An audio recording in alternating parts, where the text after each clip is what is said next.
साथियों, जय जिनेंद्र।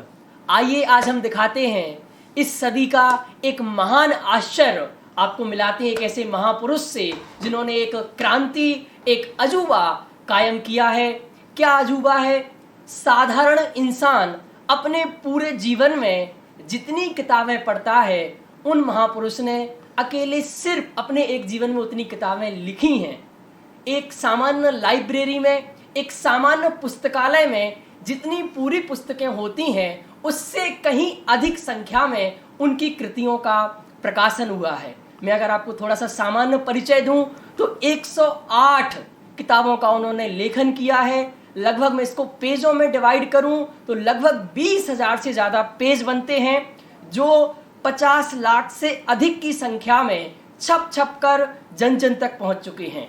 और साहित्य की एक भी विधा छूटी नहीं, चाहे वो गद्य रचना हो, पद्य रचना हो, उपन्यास हो, निबंध हो, हर एक विधा में आपने लेखन किया है। चाहे वो कहानी की विधा हो और उस विधा को एक नया आयाम दिया है।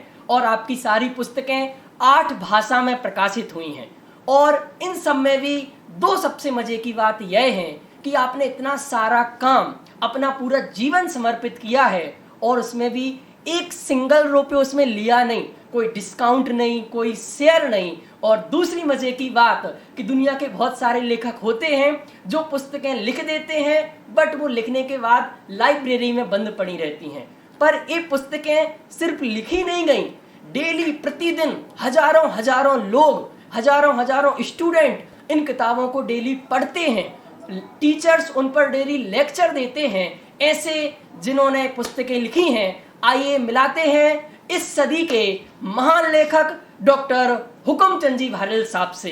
दादा, इस इतने लंबे सफर की कहानी कैसी रही है? ये सब कैसे संभव हो पाया है? हम सब आपकी जुबानी इसकी कहानी सुनना चाहते हैं। इसमें ऐसे कौन से आश्चर्य की बात है, क्योंकि ये जिनवाणी है।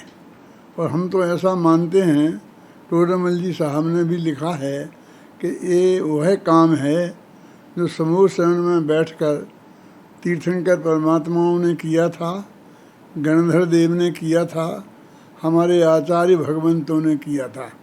वो मूल तत्व ज्ञान ही हमारी किताबों का विषय है। यहाँ वहाँ की कोई गप्पें हमने नहीं मारी हैं, कोई मनोरंजन का साहित्य नहीं लिखा है, बल्कि जिनवाणी की ही सेवा की है। तो उससे कुछ लेने देने की बात तो हम सोच भी नहीं सकते थे। इतने महान काम करने का हमें अवसर मिला, हमने किया, और ये इसका हमको बहुत अंदर से आनंद है, सौभाग्य है।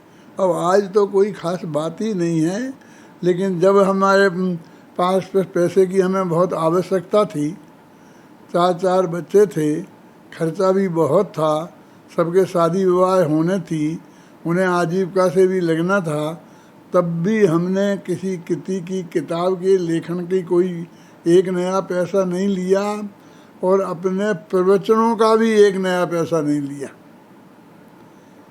सारे देश में विदेश में जगह जगह जाना करके प्रवचन किए, तो जिसने भी बुलाया तो सिर्फ आने जाने का टिकट उसने भेजा, उसने खर्चा किया, बाकी हमने एक नया पैसा अपने बोलने का नहीं लिया।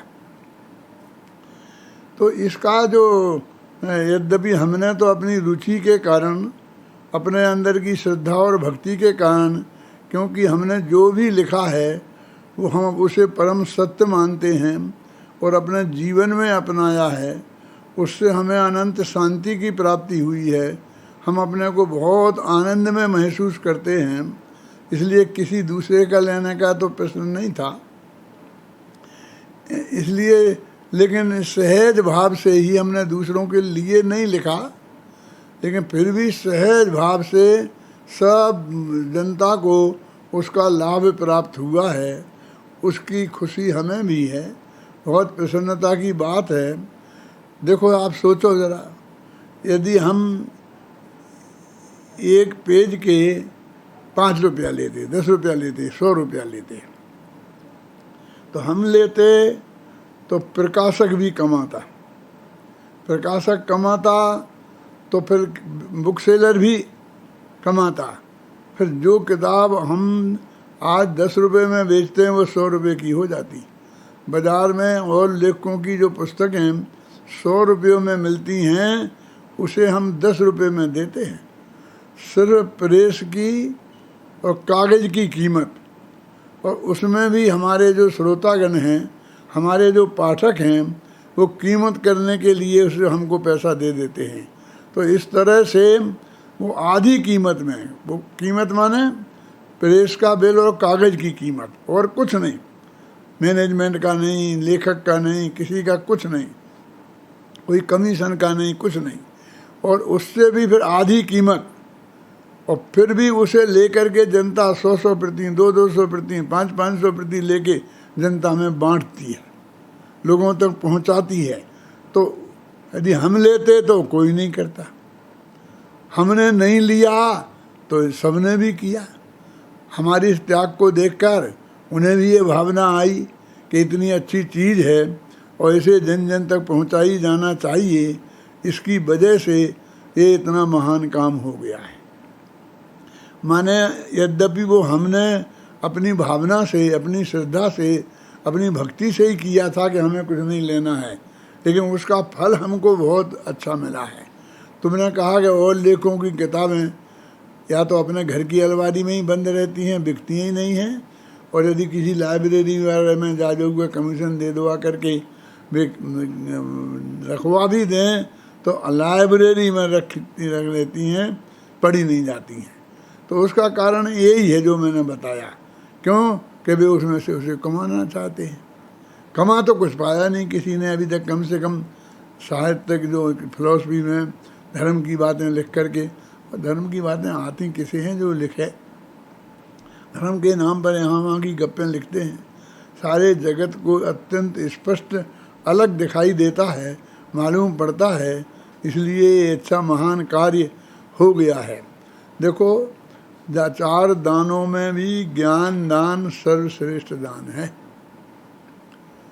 तो सहज भाव से हमसे हो गया है, इसमें हमने कोई बड़ा ऐसा काम नहीं किया है जैसे हमारे माथे पे कोई बोझा हमने ढोया हो, ऐसा कुछ नहीं है। हम तो अपने आनंद के लिए लिखते हैं। रात के 2 बजे भी नींद खुल जाती है और दिमाग में कुछ भाव आता है तो लिखने बैठ जाते हैं और लिख देते हैं। अभी तुम्हें यहाँ आए हम, इसके 15-20 मिनट पहले हम उठ गए थे, आराम कर रहे थे, तो उठ के आप लोग नहीं आए, हम बैठे थे तो हमने एक छंद उस वक्त ही लिख दिया और तुमसे पढ़वाया था अभी।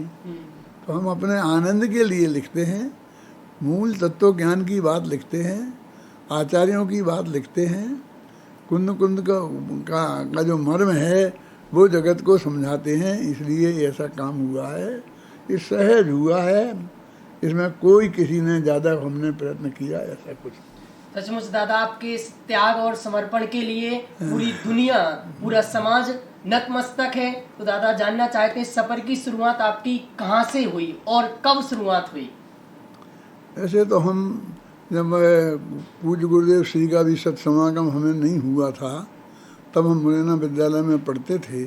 फिर वहाँ से पढ़ने के बाद शास्त्री न्यायाधीश होकर निकले तो ये राजस्थान में एक पारोली गांव है, वहाँ जैन मिडिल स्कूल में हेड मास्टर बन के आ गए थे 17 वर्ष की उम्र में। तो हमने वहाँ पर हमें समय खूब मिलता था, अकेले थे, शादी भी नहीं हुई थी, तो हम लिखते रहते थे। तो ये जो हमारा पश्चाताप काव्य है ना, ये उसी वक्त का लिखा हुआ है। तो लिखना आज उसमें भी वही तत्व ज्ञान, वही गहराई, वही मर्म है। तो ये तो समझ लो कि एक जन्मजात है।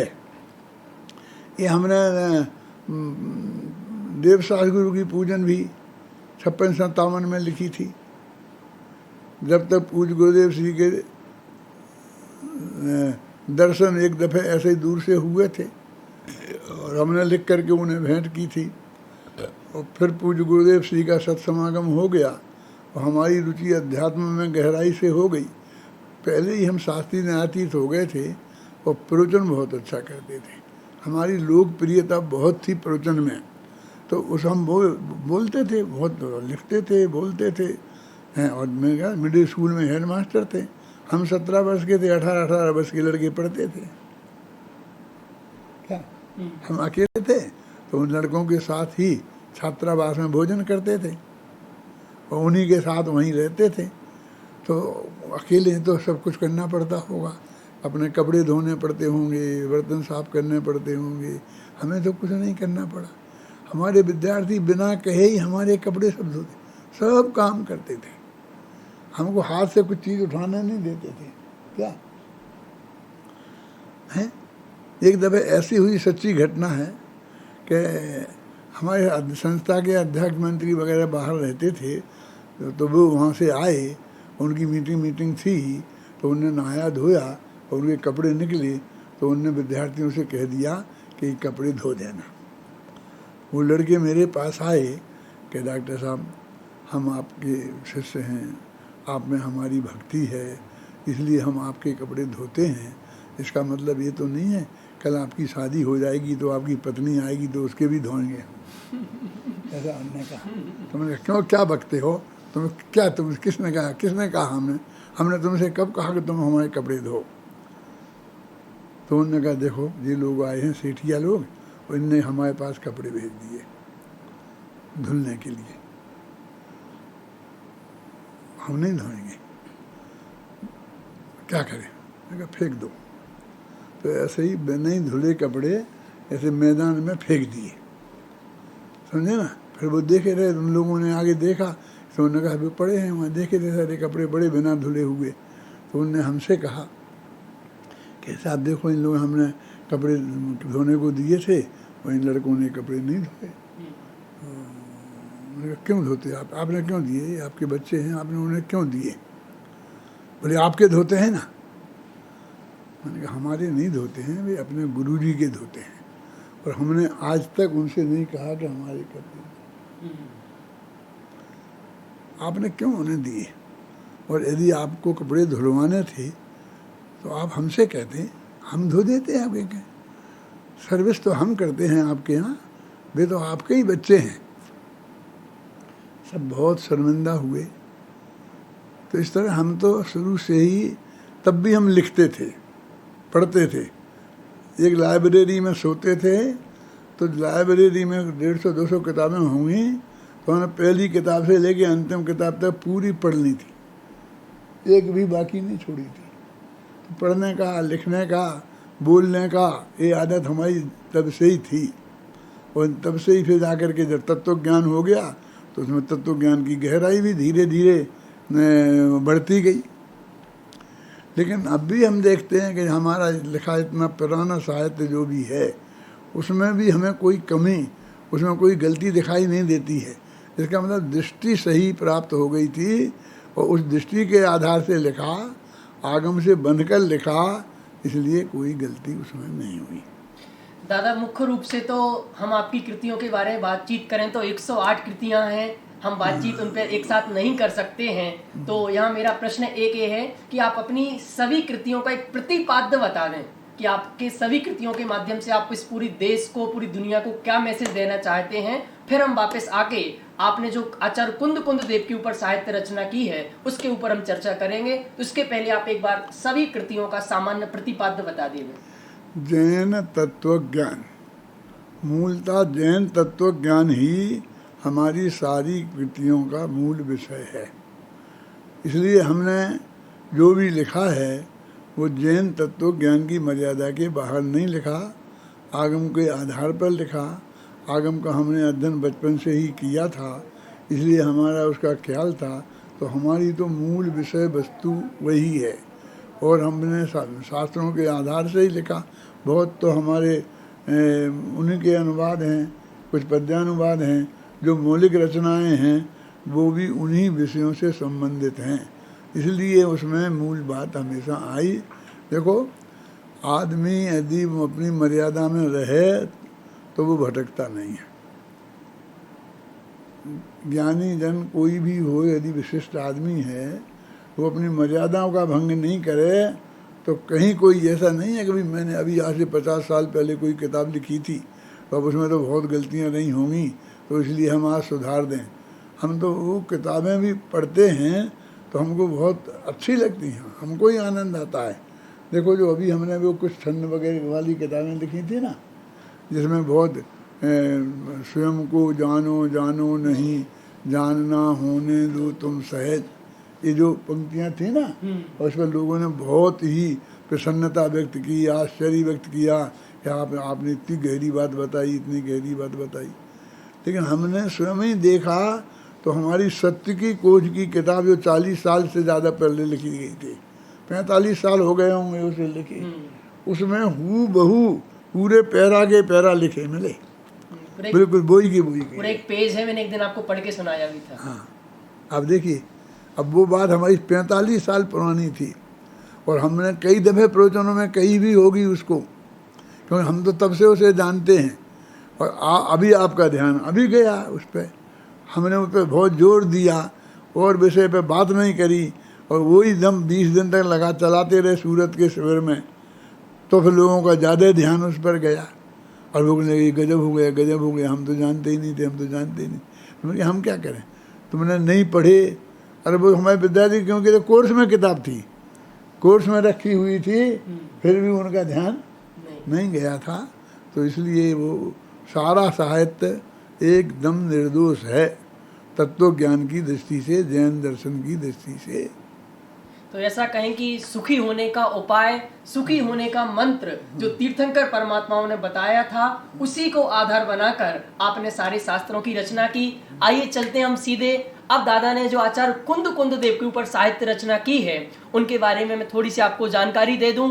दादा ने लगभग पूरा जीवन, मैं इसको ऐसा डिवाइड करूं कि प्रारंभिक जीवन आचार्य कुंद को समझने में लगाया है, बीच का जीवन कुंद आचार्य देव के साहित्य को लिखने में लगाया है, और उसके बाद का जीवन कुंद आचार्य देव के ऊपर लिखे गए साहित्य को पढ़ाने में अपना समय लगाया है। आपने लगभग कुंद आचार्य देव के साहित्य के ऊपर 8677 पेज लिखे हैं। ये प्रत्यक्ष पेज हैं जो उनकी गाथाओं के आधार से उनकी टीका लिखी है, उनके अनुशीलन लिखे हैं, उनके सार लिखे हैं, उनके विधान लिखे हैं। अब मैं एक एक चीज आपको पढ़ के नहीं सुना पाऊंगा क्योंकि समय कम है। तो दादा, सीधा मेरा प्रश्न आपसे है कि आपने आचार्य कुंद देव को ही क्यों चुना, उनका साहित्य ही क्यों चुना? इतने सारे साहित्य थे, इतने सारे विषय थे आपको लिखने के, पर आपने अपना पूरा जीवन उन्हीं के लिए क्यों समर्पित किया? कुंद का साहित्य प्योर आत्मा की दृष्टि से आध्यात्मिक साहित्य है। आत्मा का कल्याण की बात उसमें बहुत उत्कृष्ट रूप से है। उसमें ही हमारा जीवन लगा रहे, निरंतर हमारा उपयोग उसमें ही लगा रहे। मैं तो अपनी एक आध किताब में लिखा भी है पद्य में कि भाई सारा जीवन उपयोग हमारा इसमें ही लगा रहे, इसके अलावा हमें कोई दूसरा रास्ता बढ़िया से बढ़िया अपने चित्त की शुद्धि के लिए दिखाई नहीं देता। जीवन तो हमारा शुद्ध सात्विक है ही, हिंसा झूठ चोरी कुशील परिग्रह जैसे गृहस्थ लोगों के जीवन में दिखाई देते हैं वैसे हमारे जीवन में नहीं है। जो भूमिकानुसार जो चीज़ें होती हैं वे तो सब हैं, लेकिन फिर भी बेईमानी, बदमाशी, ये सब कुछ रंच मात्र भी हमारे जीवन में नहीं रहा। हमारे बचपन से ही पूज्य गुरुदेव श्री के मिलने के पहले से ही ऐसा नेचर था कि ज़रा सी भी कोई बेईमानी करे तो हमको बिल्कुल बर्दाश्त नहीं होती थी। हम खेलते थे ना, विशोरा गोटी खेलते हैं, तो वो खेलते थे तो उसमें हम इतने होशियार थे कि कोई हमसे जीत नहीं सकता था। तो हम छोटे बच्चे थे तो 2-4 आदमी मिल करके और बेईमानी करके और उपयोग यहाँ से वहाँ करके और जीतने की कोशिश करते थे। तो हम नाराज़ हो जाते थे, कहते थे तुम लोग खेल में भी ईमानदार नहीं रह सकते हो तो जीवन में कैसे रहोगे। ऐसा कई दफ़े हमने लोगों से कही होगी कि तुम खेल में भी ईमानदार नहीं रह सकते हो। मैंने खेल में भी कोई रंच मात्र भी बेईमानी करे तो हमको बिल्कुल बर्दाश्त के बाहर है। क्या शुद्ध जीवन रखना, और इसलिए कुंद का साहित्य सबसे बढ़िया साहित्य था। इसलिए हमने वही, हमको विद्यार्थियों का भी वही है, विद्यार्थियों को हम यही सिखाते हैं, यही बताते हैं। और अधिकांश हमारे विद्यार्थी ऐसे हैं भी, यदि कोई विद्यार्थी इससे विरुद्ध जाता है और उसकी बात हम सुनते हैं तो हमें उसकी खेद होता है कि नहीं ये हमारा विद्यार्थी कैसा है। हमने क्या ये सिखाया है? 5-7 साल हमारे पास रहा तो यहाँ से उसने यही सीखा है कि हमारे जीवन में उसने ऐसा कब क्या देखा कि कि जिसे देखकर उसने ये अनुकरण किया है। तो कुंद कुंद का साहित्य सर्वोत्कृष्ट साहित्य है, सबसे बढ़िया साहित्य है, प्योर आत्मा के स्वरूप को बताने वाला साहित्य है, आत्मा के कल्याण करने वाला साहित्य है। और फिर हमारे पूज्य गुरुदेव श्री ने भी तो यही किया था, सारा जीवन समय सार में लगा दिया। मैं नए चक्र लिख रहा था और एक प्रश्न जो है मेरी समझ में नहीं आ रहा था, यद्यपि मैंने अपनी बुद्धि लगाकर शास्त्रों को पढ़कर उसके बारे में जो मुझे लिखना था वो मैंने लिख दिया था। फिर भी मैं पूज्य गुरुदेव श्री के पास गया और मैंने उनसे एकांत में पूछा कि गुरुदेव श्री, ये अन्वय द्रव्यार्थिक न्याय का विषय मेरे को स्पष्ट नहीं हो रहा है, यद्यपि मैंने लिख दिया है अपनी समझ के अनुसार, फिर भी यदि आपको कुछ विशिष्ट बात ख्याल में हो तो आप मुझे इसमें बताओ। क्या था? अन्वय द्रव्यार्थिक न्याय। 10 प्रकार के द्रव्यार्थिक न्याय होते हैं, उनमें एक होता है अन्वय द्रव्यार्थिक। तो गुरुदेव ने कहा, भाई मेरी उम्र हो गई है, अब मैंने तो अपने उपयोग को बस समय सार के लिए ही समर्पित कर दिया है, अब मैं तो उसके ही बारे में पढ़ता हूँ, सोचता हूँ, अब मैं इसके बारे में ज़्यादा नहीं सोचता। यानी उनने जवाब नहीं दिया कुछ भी, ऐसा नहीं कि उन्हें आता नहीं था, क्योंकि उनके प्रवचनों में देखता था बराबर उसकी चर्चा भी करते थे, शब्द भी आता था कि वे उससे पूरी तरह से परिचित थे। लेकिन फिर उन्होंने कहा कि मैं तो समय सार में लगा, मेरे को और मेरी धारणा पक्की हो गई और प्रेरणा पक्की हो गई कि अब जीवन का अपना अंत समय है तो फिर कुंद कुंद के में ही करें। इसलिए सब एक एक एक करके मैं लिखता गया। अब ये सब पूरी हो गई तो अब कुछ चीज़ें अलग से ऐसी आ रही हैं, तो वो इसलिए आ रहे हैं कि उन्हीं का सहारा आ रहा है उसमें, उन्हीं में से। फिर डायरेक्ट था पहले उनमें और अब उनका सार आ रहा है। इसलिए कुंद कुंद का साहित्य वास्तव में बहुत अद्भुत साहित्य है, आत्मा के कल्याण करने वाला साहित्य है। देखो, अभी मैं एक यूनिवर्सिटी की सेमिनार में गया था और उसमें मुझे अध्यक्ष बना दिया था। भाग्य की बात, बगल में मेरे बैठे थे जो मुख्य अतिथि विश्रामा और अतिथि, वो भी सब लगभग मेरी उम्र के थे, थोड़े बहुत छोटे बड़े होंगे, बड़े बड़े ऑफिसर, बड़े बड़े वो थे, बड़ी बड़ी पोस्टों से रिटायर्ड हुए थे। और सब्जेक्ट था ये होता ना पर्यावरण, जैन धर्म पर्यावरण पर मुझे अध्यक्ष बनाया था। तो सबके भाषण हुए मेरे पहले, तो सबने बताया अपने हिसाब से कि पर्यावरण में बहुत अच्छी चीज़ है, ये है वे है, हमारा खान पान, उठना बैठना, हम वनस्पति को भी छेदन अनावश्यक रूप से नहीं करते हैं, सब बताया। फिर मेरा नंबर आया अध्यक्ष पद का। तो अध्यक्ष की ये ड्यूटी होती है कि सबकी समालोचना करे। तो मैंने उनसे कहा अपने भाषण में कि भाई आप लोगों ने जो बोला और उसकी समालोचना करना मेरी ड्यूटी होती है, लेकिन मेरे पास ज़्यादा समय नहीं है। आप लोगों ने अच्छा बोला, लेकिन मेरे पास आचार्य कुंद कुंद का कुछ ऐसा माल है कि जो आपने ज़िंदगी में नहीं देखा जाना होगा। और जो भी मेरे को समय है मेरे पास बोलने के लिए, मैं वो मर्म की बातें आपको बताना चाहता हूँ। छोड़ो इसको, पर्यावरण को, इस पर्यावरण पे मैं बोल नहीं सकता हूँ, ऐसा नहीं है। मैंने कहा बोल सकता हूँ, लेकिन ये जो मर्म को कब सुनेगा, कौन सुनेगा। फिर मैंने समझाया तो लोगों को बहुत अच्छा लगा, बहुत अच्छा लगा। तो सब लोग कहने लगे साहब बहुत बढ़िया बोल। मैं कहा सचमुच तुम्हें अच्छा लगा हो और तुम समझते हो कि मुझे ये है, तो तुम लोग मेरे पास आओ, मैं तुमको और बहुत मरम की बातें ये बताऊंगा।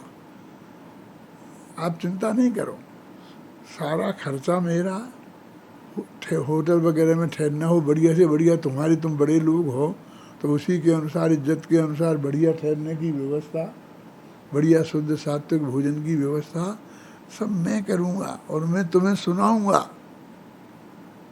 यदि सचमुच तुमको, उसमें रिटायर्ड जज थे हाई कोर्ट के, उसमें पुलिस के सुपरिटेंडेंट से ऊपर की पोस्ट के लोग रिटायर्ड थे, ऐसे लोग थे मैंने उनसे कहा, अरे हाँ साहब हम आएंगे, हम सुनेंगे, करेंगे, ये करेंगे, कोई नहीं आया। तो मैं तो ये समझता हूँ कि ये इसमें बहुत माल है। इस जगत को बताने के लिए मेरे पास बहुत माल है। अभी मुझे इनको देखने की भी ज़रूरत नहीं है, अंदर में ही सब पूरा समाया हुआ है। तो मैं वो माल सबको बताना चाहता हूँ। दिल्ली की एक यूनिवर्सिटी की सेमिनार में गया था, वहाँ भी मैंने ऐसा ही किया। मैंने प्राकृत भाषा पर सेमिनार था। मैंने कहा देखो प्राकृत भाषा ठीक है, मैं तो प्राकृत भाषा ही पे पूरा काम किया है। समय सार, प्रवचन सार, नियम सार सब प्राकृत भाषा में है, और उन्हीं का अनुवाद, उन्हीं की टीकाएँ की हैं। तो प्राकृत भाषा मैं नहीं बोल सकता, ऐसी बात नहीं है, लेकिन मैं जो आप लोगों को बताना चाहता हूँ आप शांति से सुनो। उन लोगों ने सुनो, बहुत अधिक पसंद किया। इसमें बहुत असली माल है। तो मैं तो वही सुनना चाहता हूँ, वही सुनाना चाहता हूँ, वही सोचना चाहता हूँ। चिंतन का विषय भी वही, सोचने का विषय भी वही। कि सब कोरोना पे बोलो, अभी बहुत करंट सब्जेक्ट है कि कोरोना में भी समय सारे ही मैं तो सुनाने वाला हूँ। हैं, सब कुछ नक्की है, भगवान के केवल ज्ञान में आया है। प्रवचन सार में जो ज्ञानाधिकार है उसमें सर्वज्ञता का स्वरूप बताया है। अनंत काल तक का जब जिसका जो जैसा होना है वैसा ही होगा। मैं तो वो कोरोना पे भी यही बताने वाला हूँ। इसलिए भाई ये तो मेरे अंदर की रुचि की चीज़ है, मैं किसी के लिए कुछ नहीं कर रहा हूँ। अब जिसको परम सत्य समझता हूँ उसे बोलने का भाव होता है, उसे लिखने का भाव होता है। किसी के कहने से, इससे करने से ना मैं लिखता हूँ ना मैं बोलता हूँ। अब वो भाग्य से वैसे ही प्रश्न करे, वैसे ही बोले, वैसे ही पूछे, वैसे ही कहे। हैं, वो कहे कि साहब प्रवचन समय सार पर लिखा गया, प्रवचन सार पर भी लिख दीजिए। तो मेरा पहले से ही विचार है कि मैं प्रवचन सार पर लिखूँगा। तो ऐसा उसका मिल जाता है। तो वो कहता है आपने हमारी कृपा से हम पे कृपा करके लिख दिया, तो ठीक है, बढ़िया मान, तेरी समझ लगे, तेरी तरफ से लिखा है। कि मैंने अपने ही रुचि से सारा साहित्य लिखा है। और कुंद कुंद में है। अब भी मैं, चाहे कोई किताब हो चाहे नहीं हो, लेकिन कुंद कुंद का जो तत्व ज्ञान मेरे पास है, मैं उसी से अपना जीवन पूरा करने वाला हूँ। तो दादा आप मानते हैं कि कुंद कुंद का साहित्य बहुत इम्पोर्टेंट है, कि व्यक्ति को समझना चाहिए, पर हम दुनिया में बाहर जाके देखते हैं तो कुंद कुंद के साहित्य को एक विशेष वर्ग का व्यक्ति ही पढ़ता है। जैसे कालिदास की किताब है तो दुनिया का हर व्यक्ति पढ़ता है, प्रेमचंद की कहानियां सब पढ़ते हैं, पर अपने कुंद कुंद आचार्य देव का साहित्य इतना ब्राइट क्यों नहीं हो पाया, इतना ज़्यादा लोगों तक क्यों नहीं पहुंच पाया, यहाँ कहाँ कमी रह गई? बहुत बढ़िया तुमने प्रश्न किया है। मैंने अभी ये जो किताब लिखी ना, कौन सा, भरत का अंतर्द्वंद, उसमें कुछ पंक्तियाँ लिखी हैं कि भगवान के समुशरण में बहुत से जीव जाते हैं, वो भी उनकी दिव्य ध्वनि सुनते हैं, लेकिन उनको ही सही बात पूरी ख्याल में आती है जिनकी काल अवधि आ गई होती है, जिनके 5 समवाय आ गए होते हैं। बाकी आते हैं, चले जाते हैं, घूमते हैं, फिरते हैं, सुनते हैं, चले जाते हैं। तो जिनके समय सार क्या मरम जानने का पुण्य भी उनके पल्ले में होना चाहिए, और उनके संसार समुद्र का किनारा भी आना चाहिए। क्योंकि कुंद कुंद का मर्म समझ में आए और वो अनंत काल तक संसार में घूमता रहे, ये संभव नहीं है। इसलिए भाई ये तो जगत के जीवों का भाग्य नहीं है, तो नहीं सुनते हैं। हम तो जो 2 सुने, 10 सुने, 50 सुने, लेकिन फिर भी इस पंचम काल में, इस समय में हजारों लोग सुनने वाले हैं। सारे विद्वान हमारी कोटि के जो समाज में हैं उनको उतने श्रोता नहीं मिलते हैं, उससे 10 गुने श्रोता हमें मिलते हैं। जितने पाठक उनको नहीं मिलते हैं, उनसे 10 गुने पाठक हमको मिलते हैं। तो हम कैसे कहें कि नहीं, कम है? हमारी ये समस्या नहीं है कि श्रोता ना मिलें, पाठक नहीं मिलें। ऐसे भी विद्वान, ज्ञानी विद्वान हुए हैं कि उनने कहा कि हम क्या करें, हम जो जानते हैं उसे कोई सुनने वाला नहीं है, इसलिए हम लिख के रखे जाते हैं, तो कोई पढ़ता नहीं है। तो किसी काल में कोई का भाग्य जगेगा तो वो पढ़ेगा। हमारे सामने तो ये समस्या नहीं है कि कोई पढ़ता नहीं है, कि कोई सुनता नहीं है।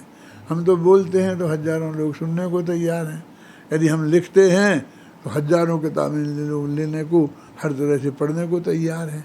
इसलिए हमारे सामने हमें नहीं दिखता है, हमें तो चौथे काल जैसा दिखता है। अपना कल्याण हुआ, अपनी बात समझ में आई तो सारे जग की समझ में आ गई।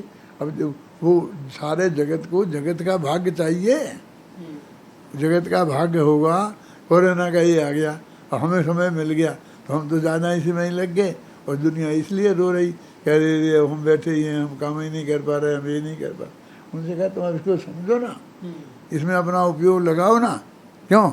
तो इसमें लगाते ही नहीं है, उसी का रोना रोते रहते हैं। दादा एक बहुत बड़ा प्रश्न ये है कि आचार्य कुंद कुंद की विशेषता देखते हैं तो बहुत प्रामाणिक आचार है, और वो विशेषता में एक आपके अंदर भी देखते हैं कि आपके पूरे साहित्य में एक ऑथेंटिक है, आपका पूरा साहित्य प्रामाणिक है। भाषा की दृष्टि से, भावों की दृष्टि से हम इसको इस बात से समझ सकते हैं कि अगर विद्यानंदी महाराज जी को भी समय सार पढ़ना है तो वो आपको बुलाते हैं, अगर पुलक सागर जी महाराज को किसी विषय पर कुछ कहना है तो वो आपके पास लेखकों को भेजते हैं। तो इतनी प्रामाणिकता आप मेंटेन कैसे कर पाए अपने साहित्य में? हमने तो कोई मेंटेन नहीं की, हम तो अपनी रुचि से, अपनी श्रद्धा से, अपनी भक्ति से जो हमारे ज्ञान में है हम तो वही लिखते हैं। हमने किसी के लिए कुछ नहीं किया, और वो मेंटेन हो गई तो हम कुंद कुंद के भगत हैं, हमारे रोम रोम में कुंद कुंद बसे हैं, तो क्यों नहीं हमारी वाणी में प्रामाणिकता होगी। और मैंने कहा ये तो हमारे भाग्य से, माँ बाप की कृपा से ही इतना संस्कारी जीवन था कि हमको जीवन को शुद्ध सात्विक रखने के लिए कुछ ज़्यादा प्रयत्न रंच मात्र भी करना नहीं पड़ा। अब आलू जमीकन वगैरह ये चीज़ें हैं, हमने तो स्वाद ही नहीं जाना है, सारे बचपन से ही हम इसमें ही रहे हैं। मेरे कहने का मतलब शुद्ध सात्विक जीवन माँ बाप के संस्कारों से प्राप्त हुआ, और हमने हमारी रुचि से हमने उसको पूरा तरीके से डेवलप है, इसलिए हमें कोई ऐसी कठिनाई नज़र नहीं आती।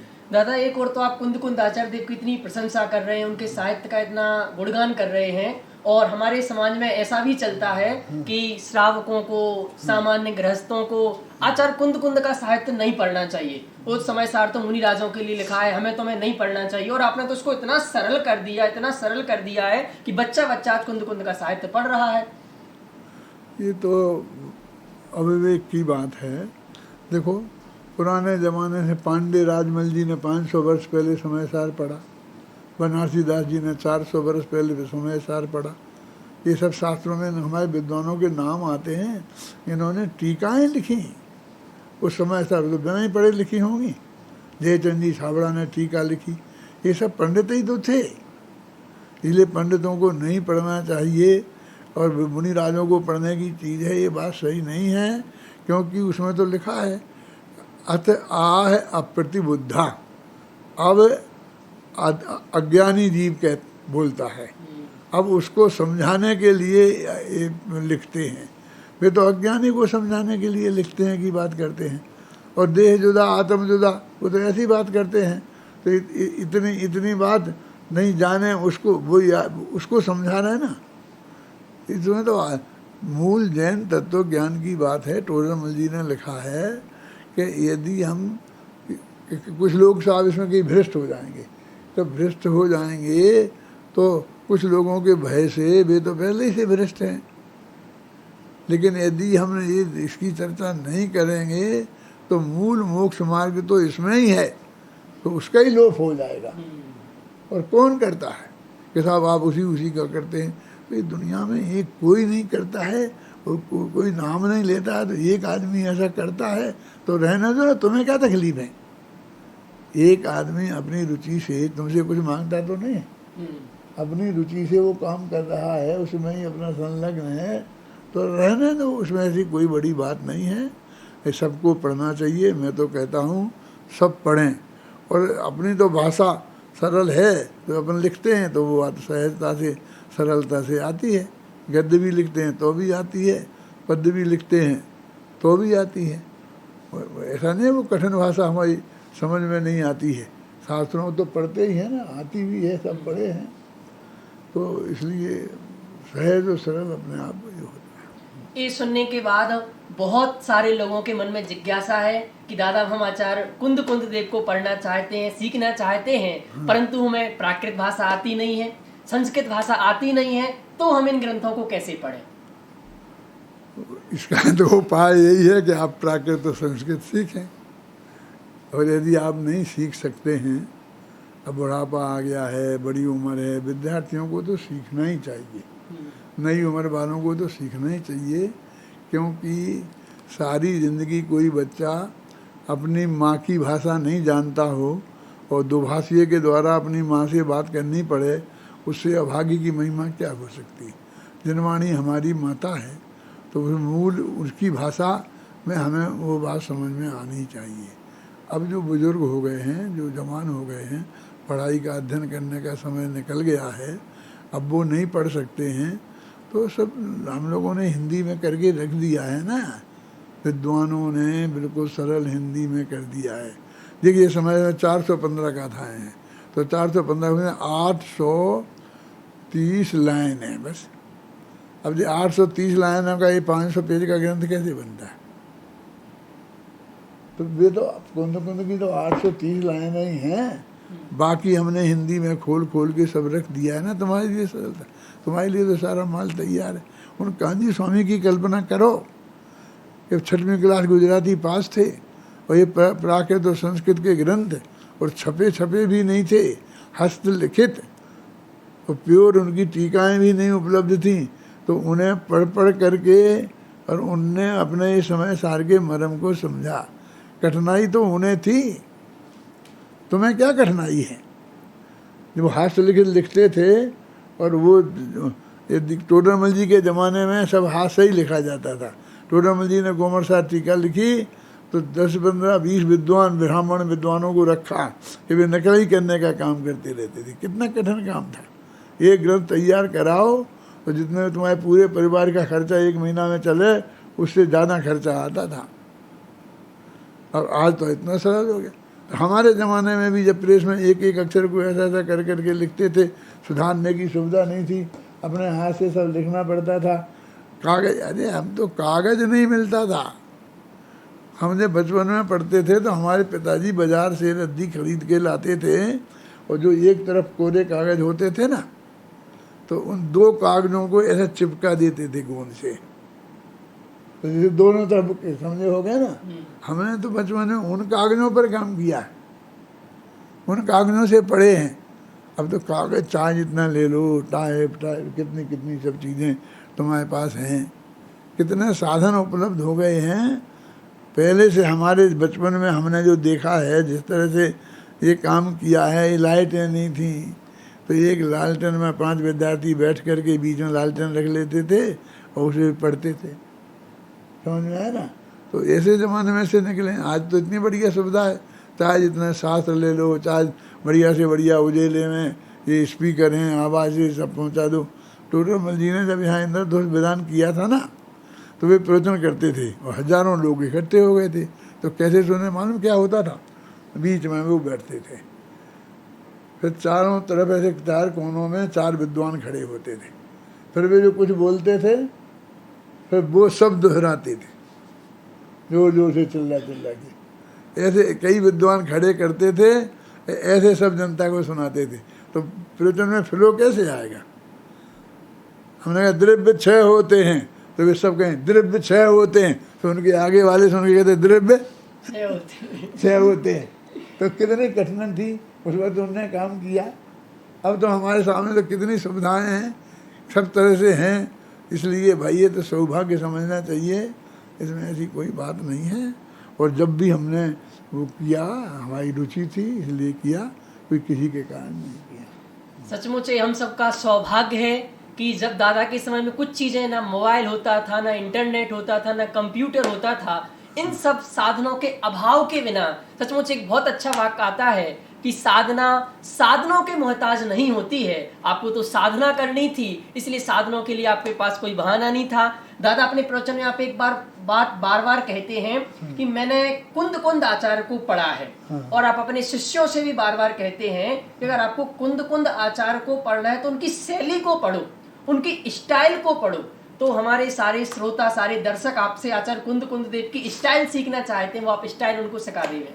देखो, यूनिवर्सिटियों में बड़ी लेवल पर जब बात होती है तो वो यही पूछते, तुमने कालिदास पढ़ा?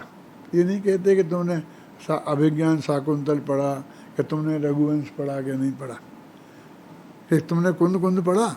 ये नहीं कहते समय सार पढ़ा कि प्रवचन सार पढ़ा। इसका मतलब उनको सर्वांग अध्ययन होना चाहिए उसका, और उनकी स्टाइल लिखने की होनी चाहिए। आपने वो देखा होगा जो आजकल मजाक में ही करते हैं कि एक विद्यार्थी को खड़ा करें कि साहब यदि एक घटना है और इस घटना पर एक कविता बनानी है तो युगल जी यदि होते तो कैसी कविता बनाते, फिर डॉक्टर भारल होते तो कैसी कविता बनाते, फिर फलां कवि होता तो कैसी कविता बनाते। तो वो उसी स्टाइल में बना के बताता है कि नहीं बताता है? तो वो उनकी पूरी स्टाइल जानता है ना। अब आप लोग जानते हैं ना कि दादा से कोरोना पर भी बुलवाएंगे तो समझदार सुनाएंगे, है ना। तो ऐसा है। तो इस तरह से आपको जब जो चीज़ आपको बहुत ही बढ़िया लगती है तो उनकी स्टाइल को भी आपको समझना चाहिए कि वो कहाँ किस तरह कैसी बात करेंगे, किस तरकीब से वो किसी बात को कैसे व्यक्त करेंगे।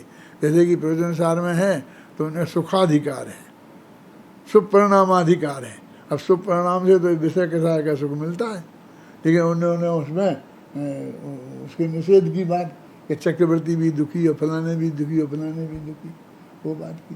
तो उसको उसके नेचर को जानना कि वो ऐसी परिस्थिति में। हमारे विद्वान पंडित मक्खनलाल जी थे, गुरुजी चांद स्वामी से भी पहले जब हम पढ़ते थे, तो वो ये कहा करते थे, विद्वान उसे कहते हैं जिसके बारे में सारा समाज पहले से जानता हो कि इस विषय में यदि उससे पूछेंगे तो वो ये उत्तर देगा। आपके मुख में आता है, गुणभद्राचार्य ने लिखा ना, प्रागई विदिष्टोत्तरा, पहले से ही जिसने प्रश्नों का उत्तर को देखा हुआ है। माने उसकी सिरेखाएं ऐसी होनी चाहिए, उसके विचार इतने मजबूत, इतने स्पष्ट होना चाहिए कि सब लोग जाने। कोई कहे कि उनने ऐसा कहा था, कि आप कहे नहीं, वो ऐसा कह ही नहीं सकते, कि ऐसा कह ही नहीं सकते। वो ऐसा कहेंगे हमारे बारे में, हमारी रेखाएं, हमारे विचारों की रेखाएं अत्यंत स्पष्ट होना चाहिए। तो वो हम ये अध्ययन करने से आप उन ग्रंथों को गहराई से अध्ययन करेंगे, भाषा की दृष्टि से देखेंगे कि जब भी कोई प्रश्न आता है तो उसका उत्तर कैसे देते हैं, तो आप देख देख करके आपके ख्याल में आ जाएगा। अब हम कहते हैं टोडरमल जी की, कि टोडरमल जी सारे प्रश्न श्रोताओं के मुख में डालते हैं और आगम प्रमाण भी अपने श्रोता के मुख में डालते हैं और उत्तर वो देते हैं। उनका श्रोता बहुत बड़ा विद्वान है, लेकिन वो अपेक्षा नहीं समझता है, तो वे उत्तर अपेक्षा बता के देते हैं।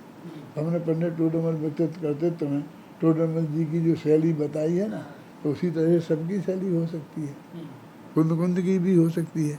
हमको उतनी गहराई से अध्ययन करना चाहिए।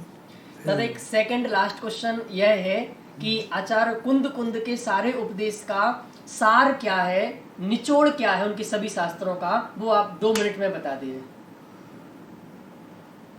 देखो, वो ये कहते हैं, दो द्रव्यों के बीच में अत्यंत भाव की वज्र की दीवार है, और उसका अर्थ ये है कि न मैं रूप हूँ, न वो मैं स्वामी हूँ, न मैं उसका कर्ता हूँ, न मैं वो उसका भोगता हूँ।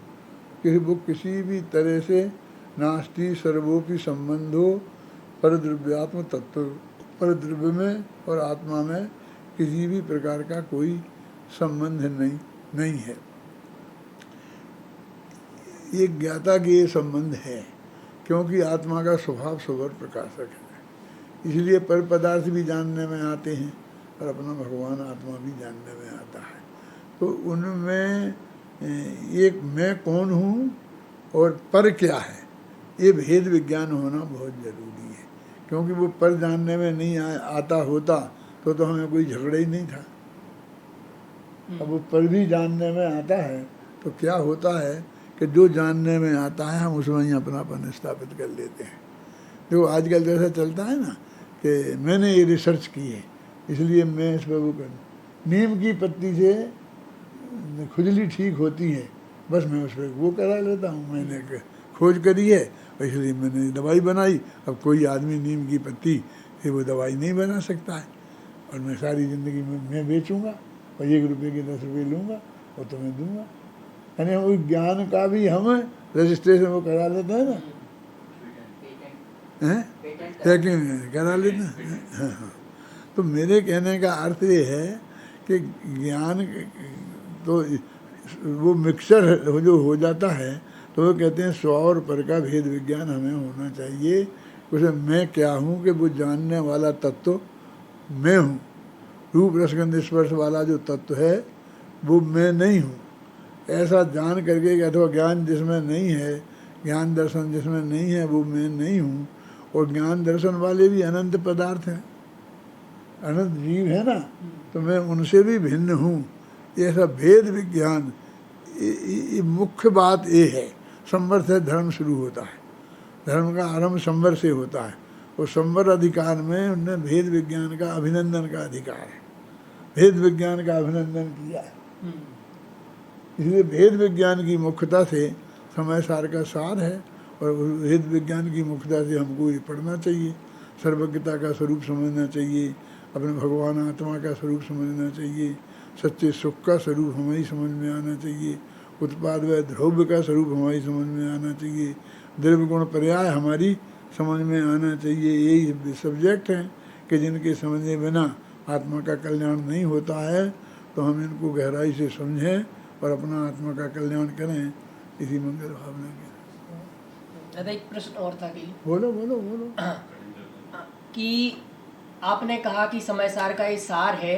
आज हम दुनिया में देखते हैं कि लोग मन की शांति के लिए, सुकून के लिए आत्मा की बात तो करने लगे हैं। बहुत सारे ग्रुप देखते हैं बड़े बड़े जो आर्ट ऑफ लिविंग सिखा रहे हैं और आत्मा की बात कर रहे हैं। पर हम जो देखते हैं कि आत्मा की सर्वोत्कृष्ट बात जैसा समय सार में प्रतिपादन किया है वैसा कहीं अन्यत्र नहीं है। तो इस समय सार में ऐसा आत्मा का क्या विशेष प्रतिपादन किया है जो अन्यत्र नहीं है? वो आत्मा का स्वभाव बताए, हमारा महाभाग्य है कि हमारे पास है ना, पूज्य गुरुदेव के प्रताप से। समझे, पूज्य गुरुदेव ने यदि इतनी गहराई से ये समय सार के मर्म को हमें नहीं बताया होता तो हम अपनी बुद्धि से निकाल पाते कि नहीं निकाल पाते, हम कुछ नहीं कह सकते। नहीं निकाल पाते ये भी नहीं कह सकते। क्यों? कि फिर तो रास्ता ही बंद हो जाता। आप समझ गए ना? निकाला तो आखिर गुरुदेव श्री ने निकाला था, तो हम भी तो आत्मा है ना, निकालते तो हैं ही, लेकिन इतना आसान नहीं था। हमें लगता है कि हम नहीं निकाल पाते, तो हमारा तो महाभाग्य का उदय है। मैं ये कहता हूँ हमारी समझ में अपने आप आया कि किसी के समझाने से समझ में आया, इससे क्या फर्क पड़ता है? समझ में आ गया ना, लाभ तो उसका वही प्राप्त होगा। हमें समझ में आना चाहिए। यदि स्वयं से समझें तो सबसे बढ़िया बात है, और किसी के समझाने से समझें तो भी बढ़िया बात है। समझ में आना चाहिए। तो हमें तो महापुण्य के योग से अपने आप भी अपनी बुद्धि भी लगाई, पूरी शक्ति से लगाई, और पूज्य गुरुदेव श्री से भी बहुत चीज़ें हमें को प्राप्त हुई। दोनों ही सहज, समझ लो, निमित्त और उपादान दोनों ही मिल गए। तो हमारे पास तो है, अब किसी के पास नहीं है। और वो क्या करते हैं, क्या बताते हैं, ये हम देखते हैं। वो अभी टीवी पे महाभारत चल रहा है, तो उसमें वो गीता का उपदेश देते हैं अर्जुन को श्री कृष्ण, तो उस लोभ में हम उसे सुनते हैं। तो उसमें कैसी कैसी बातें आती हैं। बहुत बातें तो ऐसी आती हैं जैसे अपन को मिलती जुलती हों, लेकिन अंत तो बात नहीं, अंत तो प्रेरणा तो यही है कि इसलिए हमें तो बिल्कुल बिना सोचे समझे, और बस कर्मे नाधिकारास्ते माँ फलेषु कदाचन, तुम तो बेटा किए जाओ, फल की कांक्षा मत करो। वो कह रहे बिना फल की कांक्षा के कैसे किए हम जा सकते हैं अर्जुन? तो बार बार कहते हैं नहीं, तो वही है, वही स्थित प्रज्ञ है, ये है। हमारे कुंदाचार्य तो ये कहते हैं कि जान कर पर की जगह से उपयोग हटा कर अपने आत्मा में लगाओ, किए जाओ नहीं, कुछ करना ही नहीं है। जो होता है उसको सहज भाव से स्वीकार करो। वो नक्की है पहले से, उसमें कोई फेरफार संभव नहीं है। ये कुंद कुंद की मूल बात है, उसको अपने जीवन में अपनाओ तो हम सुखी हो जाएंगे। दादा, आज पूरी दुनिया आत्मा के ऊपर बातचीत कर रही है कि आत्मा ऐसा है, आत्मा ऐसा है, तो इस समय सार में बताए गए आत्मा का स्वरूप क्या है? सारी दुनिया बात कर रही है तो बहुत अच्छी बात है। ऐसा समझ लीजिए हमारी वो विजय हुई है, दिग्विजय हो गई है। क्यों कि हमने चर्चा शुरू की, पूज्य गुरुदेव सिंह ने शुरू की, और जो लोग विरोध करते थे, आत्मा का बात भी नहीं करते थे, समय सार पढ़ना नहीं चाहिए थे, जो ऐसे लोग थे ना, तुम कहते कि समय सार नहीं पढ़ना चाहिए, अब भी सब पढ़ रहे हैं समाचार। यदि नहीं पढ़ना चाहिए था, तुम ऐसा मानते हो, और हम ऐसा मानते हैं कि पढ़ना चाहिए, तो हम तो पढ़ेंगे ही, क्योंकि हम तो मानते हैं पढ़ना चाहिए, और तुम मानते हो नहीं पढ़ना चाहिए, फिर तुम क्यों पढ़ रहे? कि तुम्हारी गलती निकालने के लिए पढ़ रहे हैं। जब पढ़ तो रहे, अब पढ़ना तो शुरू हो गया। तो सारी दुनिया आत्मा की बात करती है, ये हमारे लिए हमारे अच्छी बात है। अब वो सही नहीं समझते हैं। जिस दिन समय सार उनके ख्याल में आएगा, समय सार को गहराई, हमने तो समय सार को खूब प्रकाशित कर दिया, कई भाषाओं में कर दिया, वाणी में कर दिया, बोलने में कर दिया। गुरुदेव श्री के भी 9000 घंटे कितने प्रवचन हैं, वो भी उपलब्ध हैं, अपने भी सब हैं। 1000 विद्यार्थी तैयार हो गए बताने वाले। अब जिनका भाग्य होगा वो समझेंगे, सही बात, नहीं होगा तो नहीं समझेंगे। हम क्या आत्मा का स्वरूप क्या है? समय सार में बताया जो आत्मा, वो आत्मा कैसा है? पर से भिन्न, पर्याय से भिन्न, आत्मा में उत्पन्न होने वाले विकारी भाव, राग द्वेष भाव, उनसे भिन्न, सम्मत ज्ञान चाहत की निर्मल पर्याय, उनसे भी भिन्न। जो त्रिकाली ध्रुव तत्व है वो भगवान आत्मा है। उसमें अपनापन करने से सम्यक दर्शन होता है, उसको ही अपना जानने मानने से सम्यक ज्ञान होता है, और उसको उसमें ही उपयोग की स्थिरता से सम्यक चारित्र माने ध्यान होता है। और ये तीनों चीज़ें हुई तो ये आत्मा अनंत सुखी हो जाता है, अनंत ज्ञान का धनी हो जाता है, उसे मुक्ति की प्राप्ति हो जाती है। अत्यंत संक्षेप में समय सार में यही बताया है। दादा, एक अंतिम प्रश्न अब यह है कि आजकल तो लोगों को हर चीज नई नई चाहिए, पर आचार्य कुंद कुंद देव तो आज से 2000 साल पुराने हैं, 2000 साल पुरानी बातें, तो वर्तमान समय में इन सब चीजों की आज क्या प्रासंगिकता है, क्या उपयोगिता है? जब हम जो चीज़ हमारे ज्ञान में अभी तक नहीं आई, वो सब हमारे लिए नई ही है। जब हमने पंडित टोडरमल जी पर रिसर्च की थी ना, तो कहते भाई सब जानते हैं, सब मोक्षु जानते हैं, पढ़ते हैं मुसलमान पर, इसमें रिसर्च तो जो नहीं जिससे जानते हैं उसकी उस पर की जाती है। तो मैंने कहा और लाखों लोग हैं वो नहीं जानते हैं, और जो भी पढ़ते हैं और जानते हैं तो जिस रूप में जानना चाहिए उस रूप में नहीं जानते हैं। हमारे जो प्रोफेसर थे ना गाइड, तो वो बोले, हमने ये पूरा चैप्टर था 100 पेज का, कि टोडरमल जी का तत्व ज्ञान, समाज ज्ञान चाहत वगैरह सब लिखा है।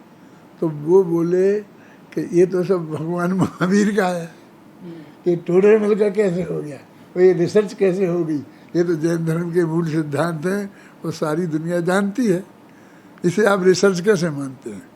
तो हमने कहा कि सारी दुनिया जानती है, लेकिन उनकी प्रतिपादन में नवीनता है। हमें वो रिसर्च की है कि उन्होंने इसको किस तरह से प्रतिपादित किया। ख्याल में आई ना, जगत में स्वरूप तो है ही, लेकिन उनको प्रतिपादन उनकी शैली में उन्हें किस तरह से परिवर्तन किया। जैसे अपन कहते हैं ना कि वही वे विद्वान हैं, अभी इस बात को तो सभी समझाते हैं, फिर उनको क्या वो कहते हैं, उनके प्रतिपादन की शैली में विशेषता है कि सबको समझ में आता है, सब लोग आकर्षित होते हैं। जैसे कि अपना है ना रिक्शे वाले का उदाहरण है, ये उदाहरण है। तो उस विशेषता से अब तो सारी दुनिया ने तो देख लिया है, किताब में लिखा है, आप सबके पास मौजूद है, आप समझा, आप उन्हीं उदाहरणों से समझाओ।